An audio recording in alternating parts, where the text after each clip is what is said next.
নমস্কার বন্ধুরা, তো আশা করি কেমন আছেন সবাই, আশা করি ভালো আছেন। তো আপনাদের কাছে একটি নতুন রেসিপি নিয়ে আসলাম, ভেজ ডাল। চলুন কীভাবে তৈরি করতে দেখে নিই। কড়াইতে তেল দিলাম, তেল গরম হলে তাতে আমি তেজপাতা, শুকনো লঙ্কা ফোড়ন দিলাম। তারপরে তাতে আমি গোটা গরম মশলা ফোড়ন দিলাম। দেওয়ার পর তাতে আমি গোটা জিরে ফোড়ন দিলাম। দেওয়ার পর একটি নাড়াচাড়া করে তার মধ্যে আমি সবজিগুলো দিয়ে দেবো একে একে। প্রথমে ফুলকপি দিলাম, তারপরে আলু দিলাম। দেওয়ার পরে একটু নাড়াচাড়া করে তাতে আমি গাজরটা দিলাম। গাজর কুচি দেওয়ার পরে তারপরে আমি বিনসটা দিয়ে দিলাম। দেওয়ার পর তাতে আমি নাড়াচাড়া করে একটু নুন দিলাম। নুনটা দিয়ে একটু নাড়াচাড়া করে ঢেকে দিয়ে একটু সেদ্ধ করতে হবে হালকা।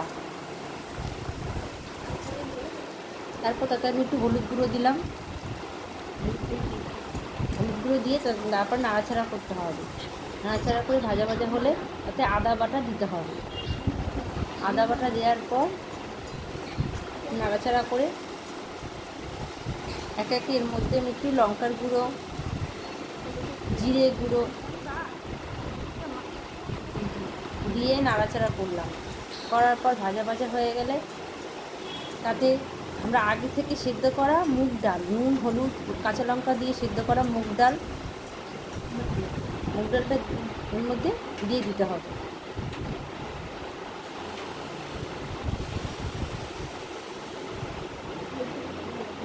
এবার মুগ ডালটাকে ভালো করে নাড়াচাড়া করে ফুটে আসা পর্যন্ত অপেক্ষা করতে হবে। তারপর ফুটে আসলে এর মধ্যে স্বাদ মতো চিনি দিয়ে দিতে হবে।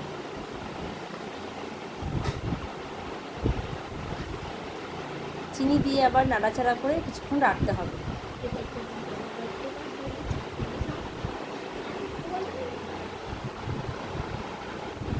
নাড়াচাড়া করার পরে এতে নামানোর আগে একটু শাহি গরম মশলা আর একটু ঘি দিয়ে নাড়াচাড়া করতে হবে।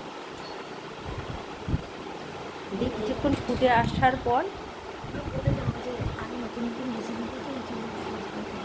পর ডালটিকে নামিয়ে নিতে হলো। ব্যাস, আমাদের হয়ে গেল ভেজ ডাল। বন্ধুরা, আমার চ্যানেলটিকে লাইক এবং সাবস্ক্রাইব করুন নতুন নতুন চ্যানেল পেতে।